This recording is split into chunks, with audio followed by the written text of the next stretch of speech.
to begin with a story that some of you guys have heard me tell. When I was living in Lakeland, I went to Sam's Wholesale to buy some things, and it's oftentimes there are parts of the store where they rent out little kiosks where people can come and sell different items. And while I was shopping for vitamins, I heard someone playing an old hymn on an organ, a hymn that I had heard growing up in church as a kid. And so I made my way over to the guy, and after he stopped playing, I said, "Man, that was beautiful. That took me back to my childhood, to being in church with my parents and grandparents.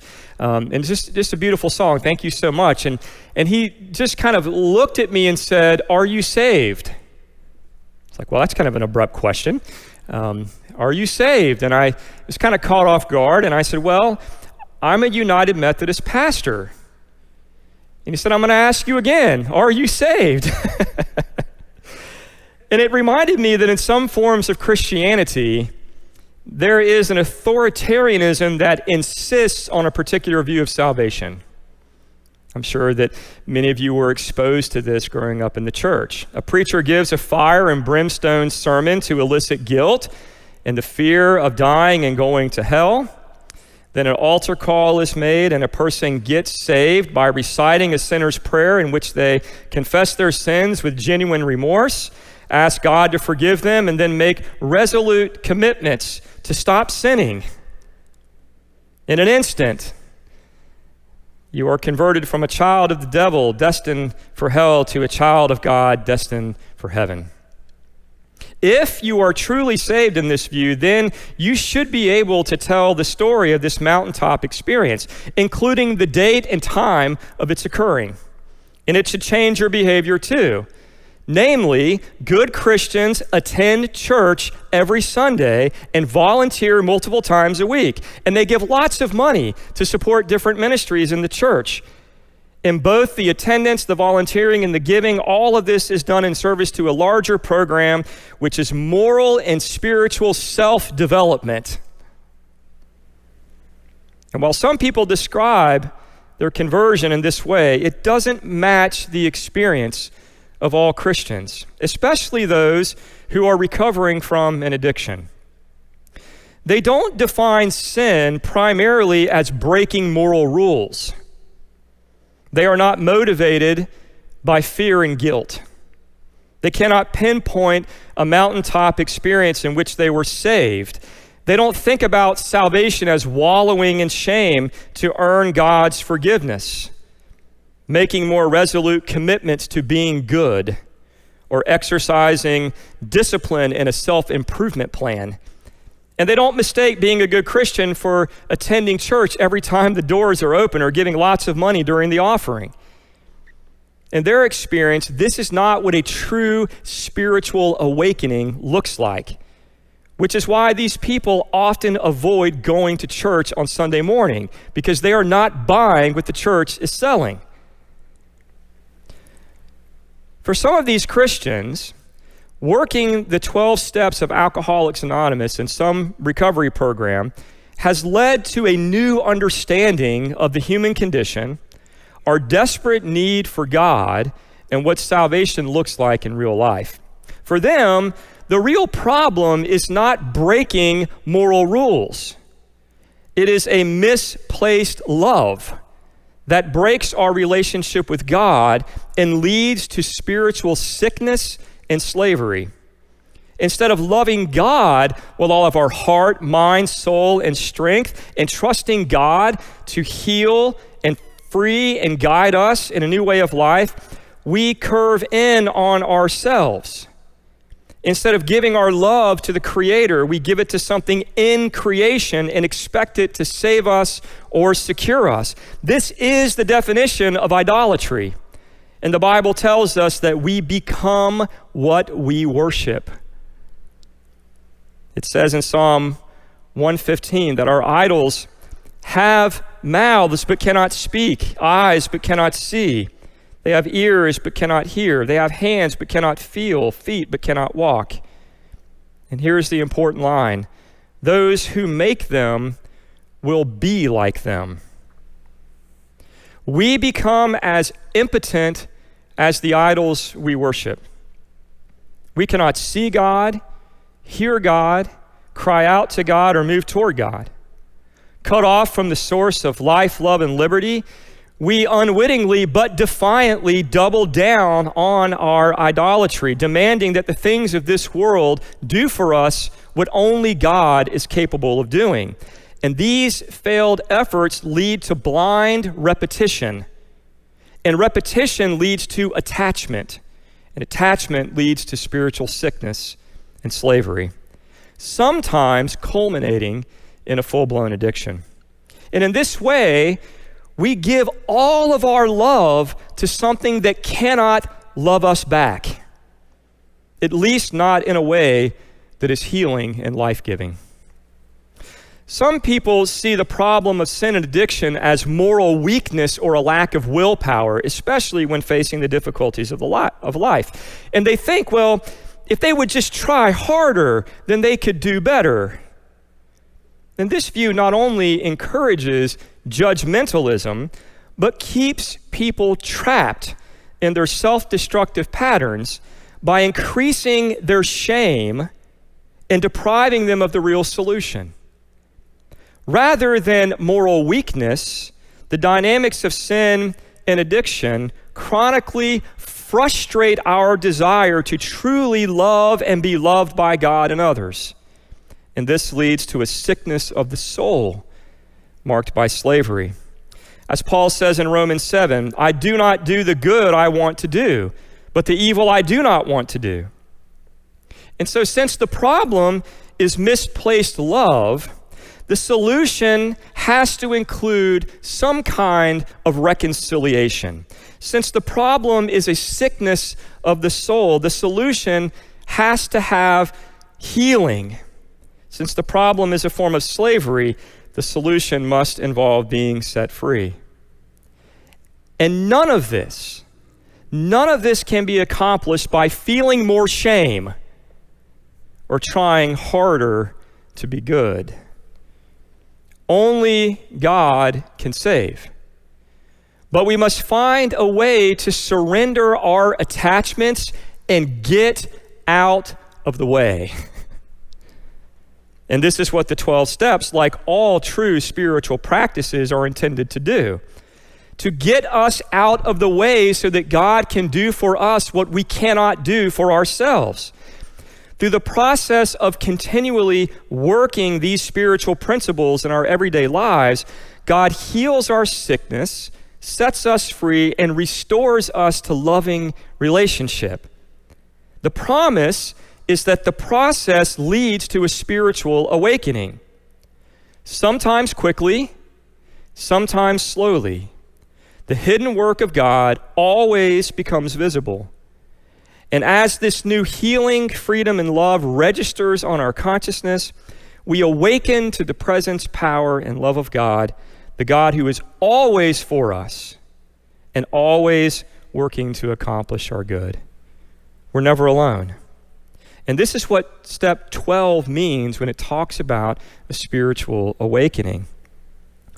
This awakening reorients our entire life around a greater love of God that empowers us to properly love ourselves and other people. Having curved in on ourselves, God saves us by turning us outward. Instead of disconnecting, withdrawing, and isolating in secrecy so that we can romance our idols in the cover of darkness, God brings us into the light, reveals the impotence of our own efforts, romances us back to himself, and heals us for genuine loving relationship with other people. We wake up to what is truly beautiful and good as God redirects our love and connects us in vital relationship. And we know that we've had such a spiritual awakening when fear and shame no longer drive us like a slave master to control everything and everyone around us. When we can finally let go and relax into the protection and care of a God who loves us. Awaken to the truth, we can live life on life's terms, one day at a time. We comprehend the word serenity, and we know peace.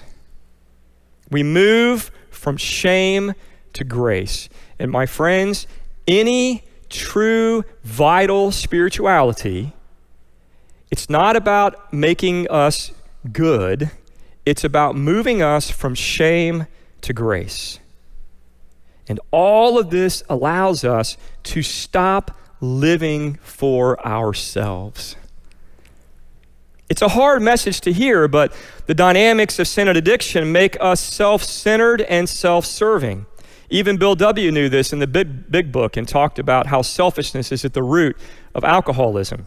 And part of the spiritual awakening that happens through the 12 steps is the dismantling of our ego and the radical redirection of our love, life, and energy. Rather than serving ourselves, step 12 says that our healing cannot continue unless we serve others. Our self-improvement plans only take us so far. But if we continue to focus on ourselves, we hit a brick wall. It's often said that we cannot give what we haven't received, but the logic of the gospel, as articulated by Jesus, is that we cannot receive what we are not willing to give away. The main reason that service is so important in vital spirituality is because God almost always works through other people to accomplish our good. And we are most surrendered and open to God in our relationships with others when we serve with a heart of compassion and love. But it's not just any service. Our best connection with others is when we are honest about our pain and are willing to become vulnerable enough to share it. The help that people need comes through authentic friendship, in which both people share their experience, strength, and hope around similar pain points.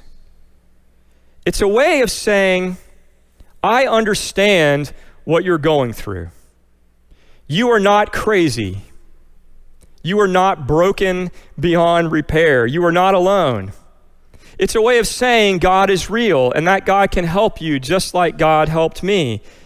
There are proven spiritual practices that can open you to the presence and power of God. It's a way of saying this takes time, but God can get you out of the way and do for you what you cannot do for yourself. If you are willing to let go, there is hope. In other words, we serve by sharing good news. And when we share good news, we share our stories. And when we share our stories, we share ourselves, our hearts, our souls with other people. In the language of step 12, we carry the message of recovery to others who are struggling. But carrying this message involves helping them apply the spiritual principles of the 12 steps in their own life. And this requires a willingness to be a true friend. And I think that in many ways the church has lost this. Of all places in our community, in our country, in our world, the place where we should be able to connect most deeply and have the most genuine, authentic, deep friendships is in the church. But we focus so much on our self-improvement plans and being good and, making sure we attend church every time the doors are open, and we lose sight of the fact that it's all about loving relationship, and it starts by being reconciled to God in Christ. That's the first loving relationship that's restored, but then that's supposed to heal and empower us to deeply connect with other people and to make deep, authentic friendships, knowing that becoming like Jesus is way too hard for any of us to do on our own. And if you've ever tried it on your own, you know this. Just like recovery is impossible on your own. You got to be a part of a community of recovery. You got to have a sponsor, right? We need each other. We don't serve by pressuring people to convert to a particular religious ideology. We serve by pointing them to the true source of salvation. and sharing spiritual tools that have worked for us and for many people over the last 2,000 years. And we do this as wounded healers. This last point is important because, as we've already seen, serving is a prerequisite for our ongoing healing. If you wait until you are perfectly healed to help others, you will never get there, because God brings the healing through the helping. Are you awake? Are you awake, church? Say amen. God brings the healing through the helping, and without the helping, you're not going to get the healing. So acknowledging our own ongoing brokenness, including your pastors, acknowledging our ongoing struggle with self-destructive habits and sin, we offer ourselves and our stories as a gift to others, trusting that God will work through all of our imperfections to bring someone else good medicine. Remember, you cannot receive what you do not give away. And so, putting all of this together, we see that our healing, our salvation, is a journey of intensification. It's a process. Step 12 ends by inviting us to, and I quote, practice these principles in all our affairs. While it's important to thoroughly work each step in numerical order with a sponsor or trusted friend, if we want a spiritual awakening, we don't just simply work the steps once and leave them behind. As we return to them over and over, they become a way of life. And that way of life is not a vicious circle, it's a spiral. You know the difference? A vicious circle is just doing the same thing over and over again and getting the same result. A spiral is doing the same thing over and over again, but having some forward momentum going forward. A journey of intensification. Every day, we admit our powerlessness over self-defeating thoughts, attitudes, and behaviors, and how our lives are unmanageable when we try to control everything.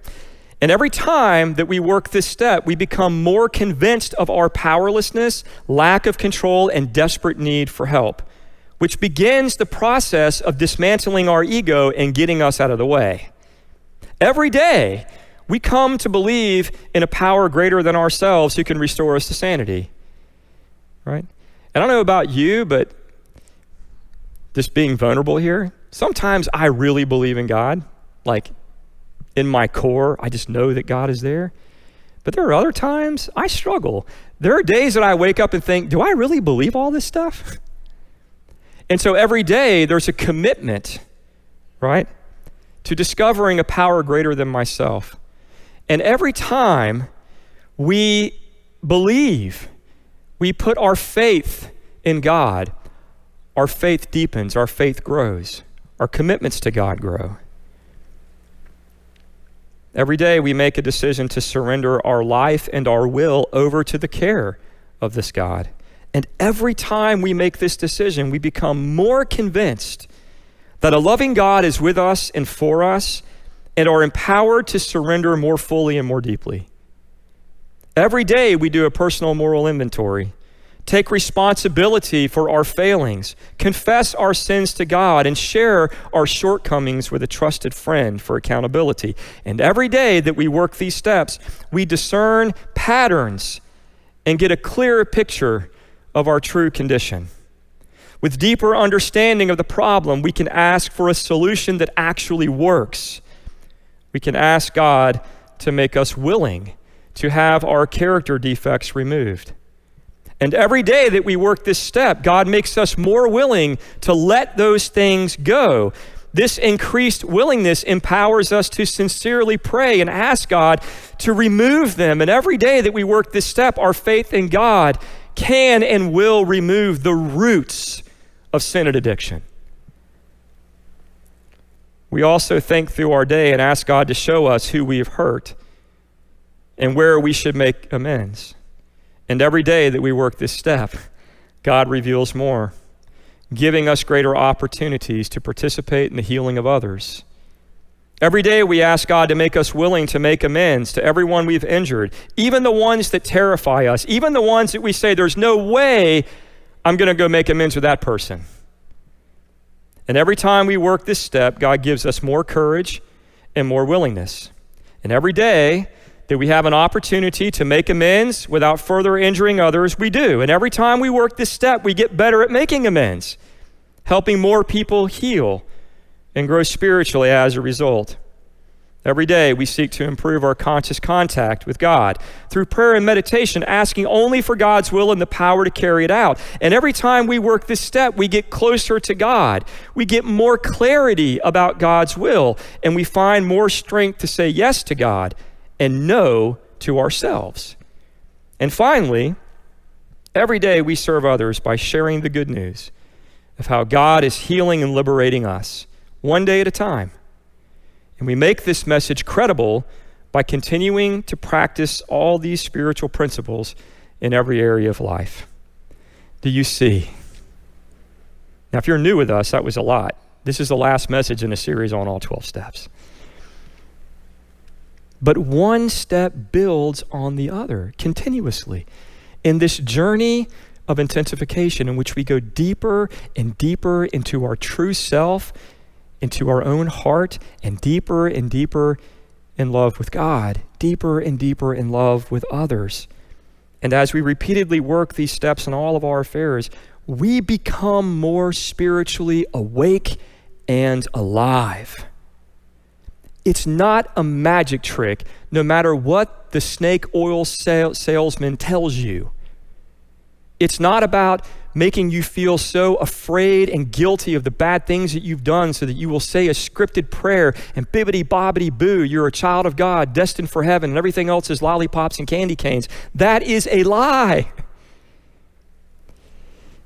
Because when we surrender our willfulness, when we surrender our ego, and we ask God to do for us what we cannot do for ourselves, and God gives us the courage, strength, and hope to get out of the way, that's only the beginning. And we spend our entire lives healing and growing and becoming like Jesus, which is to say, becoming an embodiment of God's unconditional love for all humanity, even our enemies. And so, it's this process of working these spiritual principles, and we become more spiritually awake and alive. We become more free and more healed. We become of greater use to God and others, so that no matter how far down the scale we have gone, God can still use us as good medicine. We discover a new way of life, what Jesus called abundant life. And life is good. When we work through all 12 steps, we should be able to look back in retrospect and see a clear path to spiritual transformation and abundant life. As I mentioned 2 weeks ago, if you are wrestling with an addiction, I strongly encourage you to find a recovery group so that you can make supportive friends who understand your struggles and can guide you through the steps. I'm aware that there are certain churches that look upon 12-step groups with suspicion.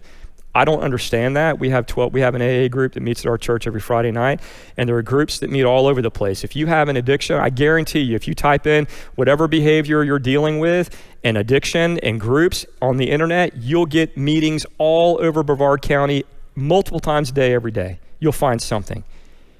And so I really want you, if you're dealing with an addiction, to not try to do it on your own, but to get into a recovery program and let folks who are a little ahead of you on the journey guide you forward. But I know that many people here, maybe most people here, are not struggling with addiction in the clinical sense, but I want to make something similar available to you if you're struggling, maybe not with an addiction, but a hurt, habit, or hang-up that you just can't lick, and you're interested in working the 12 steps on that behavior.